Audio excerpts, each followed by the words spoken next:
Hi everyone, welcome. In this video I'm going to be talking about worthiness. Now, worthiness is something that comes up a lot for a lot of the people that I work with in my life coaching and in a lot of the programs and workshops that I run. And it is something that I think is been so key on a personal level, on my own personal journey. For me, in my ability to not only do what I love, but to feel like this is, right for me, and to actually to be in a state of receivership, to be able to receive the things that I would love to receive and to do in life. And so worthiness affects us on so many different levels, in so many different areas of our life. It infiltrates every part of our life, our relationships, our career. It infiltrates our family life. It infiltrates everything. So spending some time looking at and breaking down worthiness and some of the key things that lead to us feeling worthy versus feeling unworthy, I think is something that's really worth the time. And so I wanted to make this video about me giving you my take on worthiness and how we can consistently create a state of feeling worthy in our life that isn't just fleeting and something that we feel every now and again. It's something that we can create consistently. And a lot of that has to do with these three things here that I'm going to be talking about. Okay, so the first thing that I want to talk about in relationship to feeling worthy is self-perception. Okay, so we're going to go ahead and just turn this over.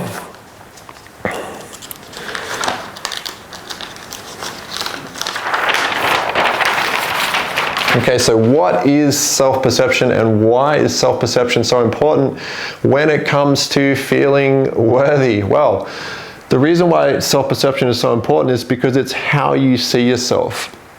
And oftentimes our feelings of worthiness are based on past conditioning and our self-belief, what we believe about ourselves. Okay, so you can see that if we have a self-perception that says that who we are on a fundamental level is unworthy, we're unworthy of love, we're unworthy of the relationship that we want, we're unworthy of feeling good, we're unworthy of joy, of feeling gratitude for life, of feeling inspired, of all those things. If we have some deep-seated core beliefs about ourselves that undermine and undercut everything that we try to do in our life, it won't matter how much we achieve, how much we accomplish and what we do, we're always going to feel underneath a sense of unworthiness. So the first thing I want to say here is that worthiness is not determined by external events and circumstances of your life. And that's a really key thing, okay? So worthiness is not determined by what happens externally, by the circumstances of your life, okay? Worthiness is an inner state of being, okay? It's a state of being that you either feel or you don't. Okay, and if we don't feel worthy, a lot of it has to do with this, how you see yourself, your past conditioning, and your beliefs about yourself. So that's what you want to start looking at, and that's something that I've definitely worked extensively on myself, and I still work on to this day, is looking at my past conditioning and my core beliefs about myself. And the meaning that I assign to external circumstances and experiences in my life.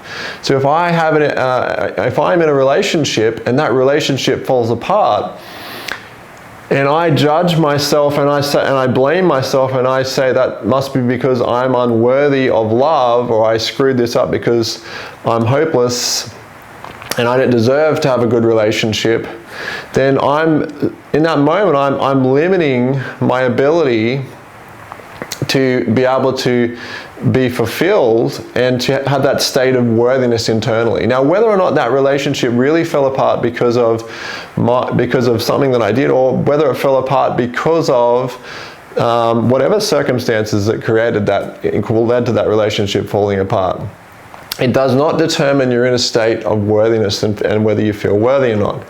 Life happens, challenges happen, we face adversity, we face support and challenge, we face all sorts of different things that test our sense of worthiness as a human being.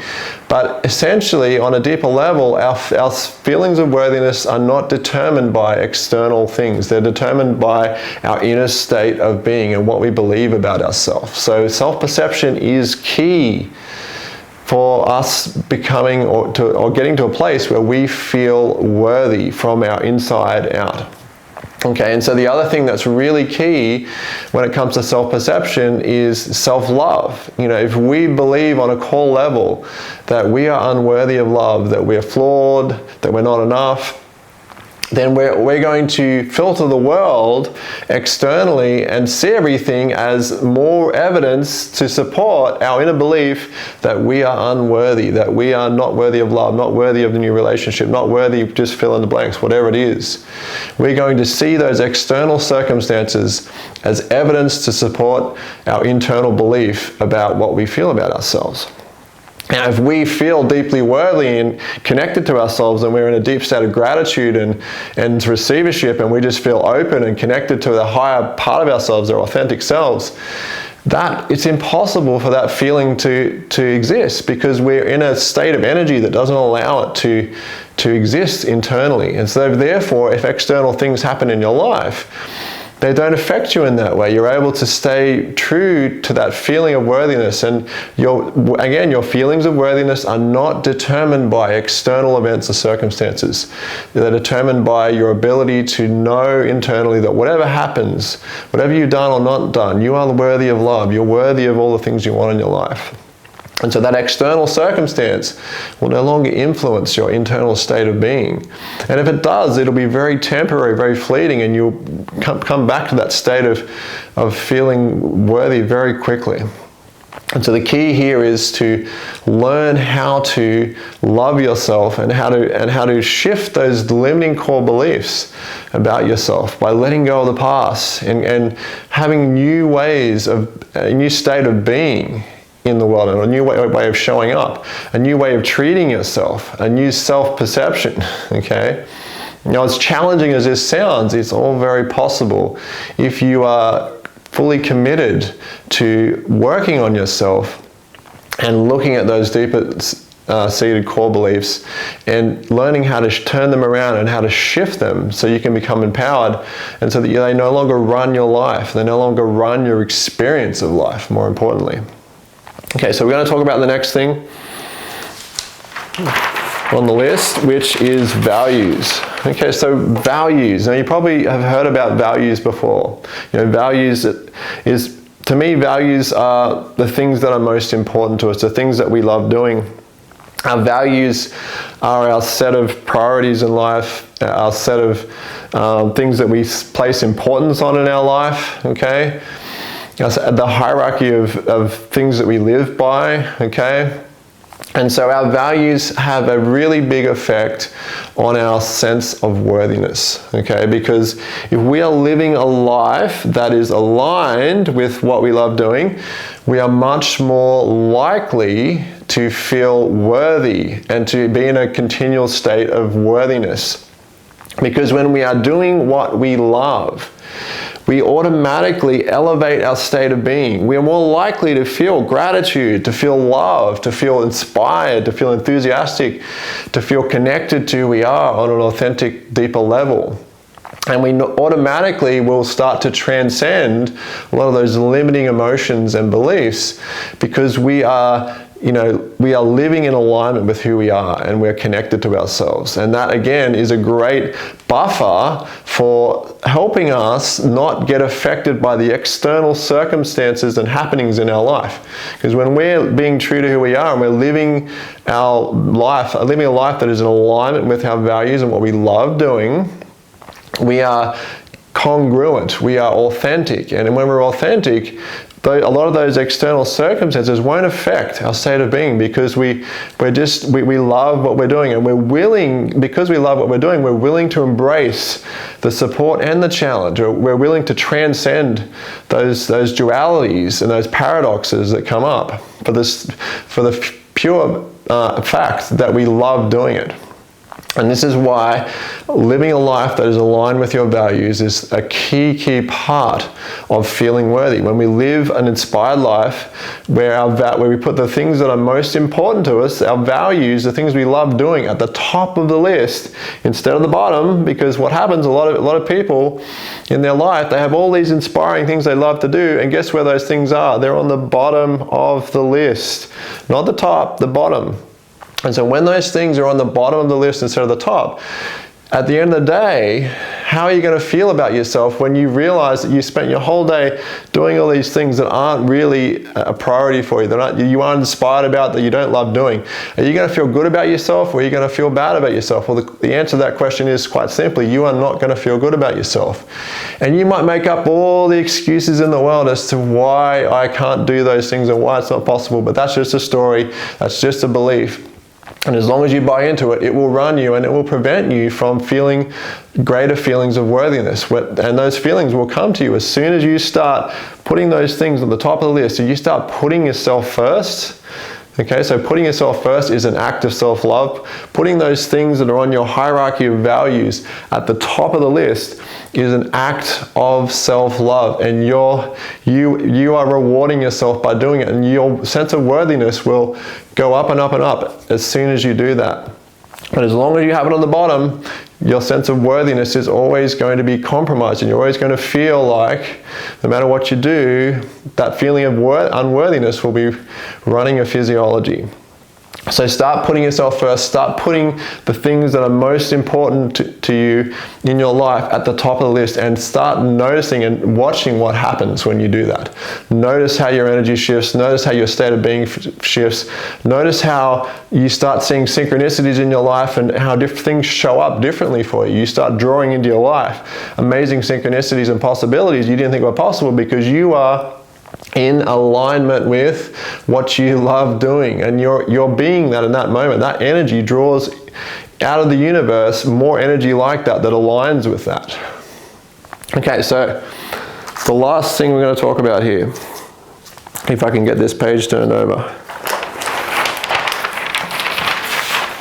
okay, is your state of being. Okay, this is another key thing that really affects your state of your feelings of worthiness. Okay, if we are in a state, if we are in shame, if we're in fear, if we're in guilt, if we're in like a overwhelm and like a stress reaction, it's very hard for us to feel worthy, because we are basically the part of our brain that's responsible for feeling those higher emotions and our energy it's being hijacked. You know, we don't have any capacity to feel that, because when we're in fear or when we're in fight or flight, we are only capable of feeling what the feelings and the energies and the emotions that are resonant with that state of being.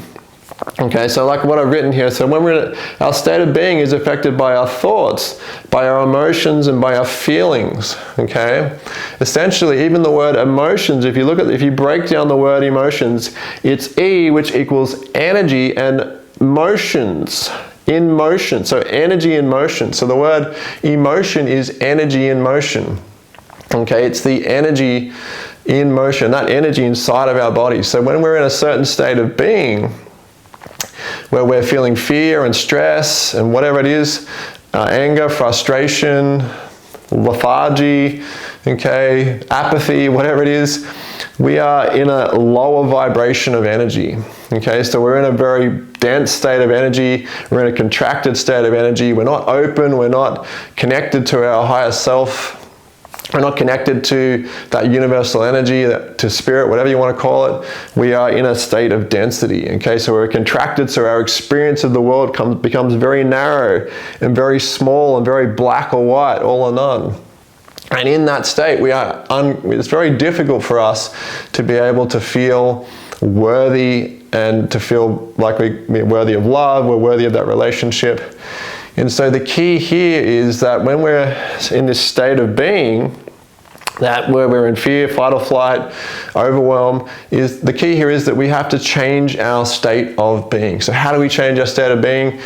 By doing exactly that, by examining the thoughts, the emotions and feelings that are that we're stuck in and looking at the cause-effect relationship between the thoughts, feelings, and emotions and what is causing us to go into those cycles and those patterns of those feelings, whether we're feeling shame, fear, guilt, frustration, anger, whatever it is. They're all often very much linked to the same thing. And there is always a pattern to it. So when we start becoming conscious of those patterns, we then have the capacity to step outside of that state of being, because then we realize that that is something that we're experiencing, that's not who we are. And then we can start to create distance between them. But anything we can do that changes our state of being is essentially going to be something that gets us out of that feeling of unworthiness. Okay, so you can change your state of being by going for a run. You can change your state of being through meditation and through stilling the mind and just and creating a new state of energy in your body. You know, if you can create a state of energy by thinking thoughts that are stressful and by having core beliefs that create this state of, feeling unworthy and feeling stressed, then you can sure as hell create feelings of worthiness by doing the opposite, by aligning yourself with what you love, by practicing gratitude, by dissolving some of the fears and guilts and shames from your past experiences that are limiting your ability to be authentic and to be whole and to feel worthy as a human being. So one of the key practices that I practice for changing my state of energy and my state of being is I do a gratitude ritual at the beginning of every day. So I sit down and I practice my meditation, and I have certain practices where I go through and I generate a state of gratitude inside of my body till I feel it in all of the cells of my body. And I go around and I bless my body, and I bless my life, and I bless my energy. And I keep going until I feel this deep sense of gratitude that is overwhelming, until I have tears of gratitude. And I know in that moment, when I feel that deep sense of gratitude, I know with certainty that my state of being has changed completely. And when I've changed that state of being, I've aligned myself with my authentic self, with my true self, and that state of fear, that state of stress, that pattern has been interrupted. And it's been interrupted because I've designed my day, I've filled in my day with this ritual to interrupt that pattern. By starting my day with this gratitude ritual, with this meditation, by changing my state of being every day, that becomes a much easier thing for me to do, and it sets the tone energetically for the day. So I go through my day, and because I've started my day with gratitude, all these things start showing up in my life, these synchronicities and amazing things, because I've had this state of gratitude from the beginning. And that energy tends to draw into your life more of the same. So when I'm in a state of gratitude, I attract things in my external world to be grateful for. And even when it's challenging, even when it's difficult, I'm still able to feel that sense of gratitude for whatever shows up in my life. And so this is a key thing, is to sit down at the beginning of the day and take the time to meditate and to have a gratitude ritual, to find the things you're grateful for, and to bring your energy into alignment with what you are grateful for.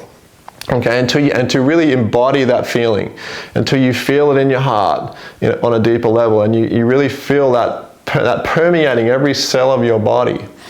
And when you do that, I guarantee you that will change your experience in that day, your experience, and in the long run, the more you do that, the easier it will become. So you'll be able to turn on that state of gratitude and shift from a state of fear into a state of gratitude very quickly. Eventually it'll become automatic and almost natural for you to do it. And that's how we start changing those patterns, is through creating rituals that empower us to become better and changing our state of being. Now, again, that's not the only way you can do it. There's lots of different ways to do it. Yoga is a great one, meditation, journaling. There are so many different ways that you can change your state of being and bring yourself into a more elevated state of being, to experience those higher emotions like gratitude, love, joy, openness, awe, inspiration, all of those things. But you have to make a conscious effort every day to sit down and take the time to do it. And when you do that, I guarantee it will change your life. It will change your experience of the world. You will shift your thoughts, your emotions, and your feelings, and you'll realize that you are the author of your life. You're the one that creates your own feelings, your own state. And when you learn you can control that and you can influence that, you start becoming more conscious of doing that in almost every moment of your life and becoming the designer of that. Instead of letting, whatever emotion you're feeling just run your physiology, you take conscious command, and now you start, designing your physiology and creating that inner state of worthiness through these practices and these rituals of gratitude, and through changing your perception and letting go of limiting beliefs and patterns. So I hope this video has benefited you. Please like and share this video and subscribe if you haven't. If you have any comments, please comment in the comment section below. I'd love to start a discussion and to talk more about this, and for you to share your thoughts and start a discussion, because this is all about creating a community of like-minded people that share this same knowledge and are inspired about learning and growing as human beings. So thank you for tuning in, and I will see you in the next video.